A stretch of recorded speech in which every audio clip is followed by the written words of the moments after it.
Pertama, penglihatan malam. Burung hantu memiliki penglihatan yang sangat baik di malam hari.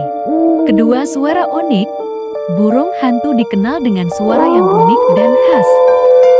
Ketiga, pemburu malam. Burung hantu adalah predator yang aktif di malam hari. Keempat, sayap lembut. Burung hantu memiliki sayap yang lembut, sehingga dapat terbang dengan sangat diam. Kepala hingga 270 derajat.